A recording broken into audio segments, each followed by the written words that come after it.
మన రక్షకుడైన యేసుక్రీస్తు నామములో అందరికీ వందనాలండి. ఈరోజు దేవుని మాటలు కీర్తనలు గ్రంథము 37వ అధ్యాయము 3వ వచనము.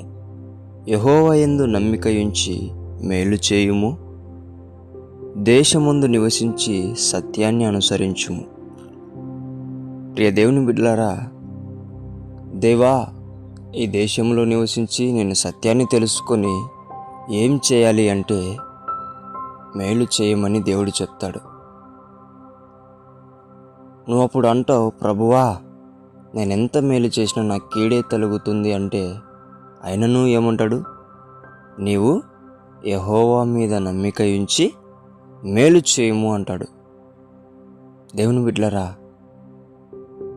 మేలు చేస్తే కీడు వస్తుందని చెప్పి వెనకడుగు వేస్తే మనం సత్యంలో ఉన్నట్టా లేనట్టా ఒకసారి ఆలోచించాల. మనము సత్యాన్ని తెలుసుకున్నది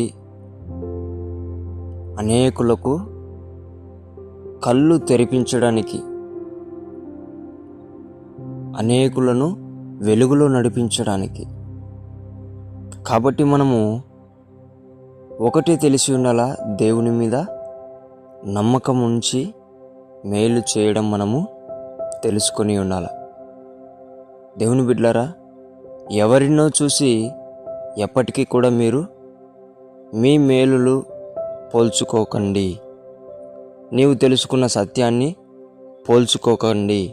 ఎందుకంటే వారు భక్తిహీనులు, గడ్డి వలె ఏదో ఒక రోజు ఎండిపోతారు.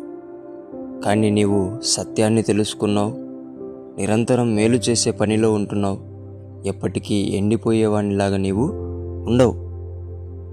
అలాంటప్పుడు ఎండిపోయే వాళ్ళను చూసి, భక్తిహీనులను చూసి నీవు వారు బాగున్నారే, నేను ఎంత మేలు చేసినా ఇలా ఉన్నానే అని చెప్పి ఒక ఆలోచన కూడా నీ మనసులో పుట్టకూడదు. ఎందుకంటే నువ్వు చేసిన మేలు వ్యర్థమైపోతుందేమో. జాగ్రత్త. అందుకే దేవుని బిడ్డలారా, మేలు అనేది దేవుని మీద నమ్మకం ఉంచి ఖచ్చితంగా దేవుడు ఆత్మలను రక్షిస్తాడు అని ప్రతి ఒక్కరికి మేలు చేయడం మర్చిపోకు. సత్యాన్ని వెంబడించడం మర్చిపోకు. ఖచ్చితంగా దేవుడు నిన్ను ఉన్నత స్థితిలో ఒకరోజు నిరూపిస్తాడు. దేవునికి మహిమ కలుగునుగాక. దేవుడి మాటలను దీవించునుగాక.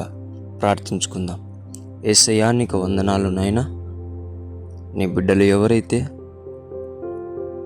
కృంగిపోతూ ఉంటున్నారో వారిని నాన్న బలపరిచే దేవుడవు నీవయ్యా.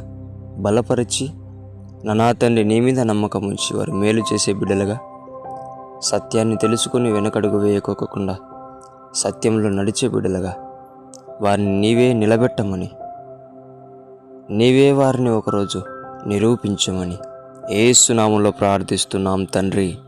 ఆమేన్.